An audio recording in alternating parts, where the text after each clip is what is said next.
Welcome back to another Cavs game reaction. A bit of a later one in Game 25 on Thursday. The Cavs played the Celtics in Boston once again and lost once again as well, 116 to 107. This game against the Celtics didn't even come with an encouraging start. It was Boston getting out to an early lead, never really relinquishing it for pretty much the rest of the game. So now the Cavs' losing streak has reached 3. There are far more concerning losing streaks in the NBA. Certainly, still doesn't feel good as a Cavs fan to see what Cleveland's been doing as of late. And yeah, in a vacuum, there isn't really much shame in losing to the teams that the Cavs have lost to, but Cleveland also sees themselves and they expect themselves to be a good team as well. So you should at least, expect themselves to pick themselves up and win at least one of these by now. And that task of winning games has gotten even tougher with yesterday's injury news. First, there was Evan Mobley, who has already missed the past few games. He's going to be getting arthroscopic surgery on his left knee and is expected to miss 6 to 8 weeks. That is a big piece of that Cavs team missing on both ends of the floor. And we've already seen how him missing time has hurt Cleveland, especially I think on the defensive side of the ball, where it seems like the Cavs' rotations on defense kind of leaves a man open, sometimes shooting threes, and that's kind of killed the Cavs at some points on defense. And there's also just a lot more pressure being put on Jarrett Allen as being the main guy in the interior, both offensively and defensively. And I don't think that's going all that well for him. He certainly had a learning curve trying to adjust to playing without Mobley on the floor with him. Another player hit by the injury bug was Darius Garland. He fractured his jaw after he ran right into Porzingis, who, Kristaps Porzingis wasn't really doing anything dirty. He was just kind of playing defense and being absurdly tall. Garland pretty much going head first right into him.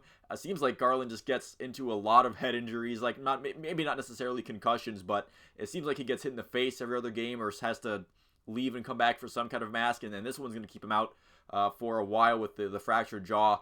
So not the best news for Cleveland as of late, both on and off the court, but there is some hope to hold on to as the Cavs prepare to play against Atlanta tonight. That was Karis LeVert's high output of scoring off the bench, had a pretty good game against Boston. 26 points, 3 for 6 from beyond the arc, 5 assists and 3 steals as well against Boston. So I figure he would step in the starting lineup probably at the 2 spot, and Donovan Mitchell will be moved to the point guard role. And maybe this is just this one might be on me for asking Craig Porter Jr. to get some more minutes in the monkey's paw curled. We got some ominous foreshadowing from JB Bickerstaff when he was asked about Porter Jr.'s lack of minutes, and he said, well, I really only gave Craig Porter Jr. minutes in the first place because of the injuries, and now that we have all of our good small players back, it's hard to find him. It's hard to get time for him to be on the court. Well, now Darius Garland's out for a while, and we should see Craig Porter Jr.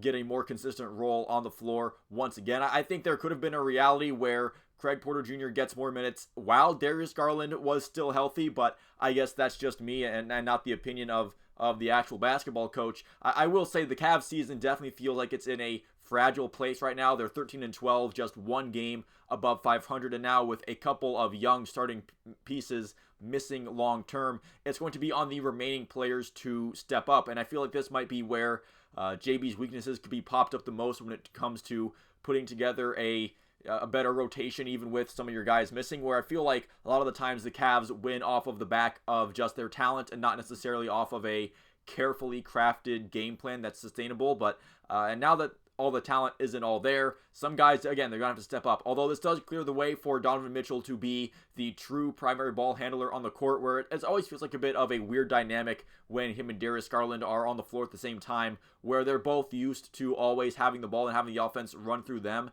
And that's not saying that either of them are ball hogs or not good teammates or anything. I don't think that at all, but it just seems like in the way that the offense is run, it feels like both of them expect to be that guy who is going to be, the first and last ones to touch the ball when they're on the floor, and there's only one basketball between the both of them. It can lead to a bit of an awkward dynamic.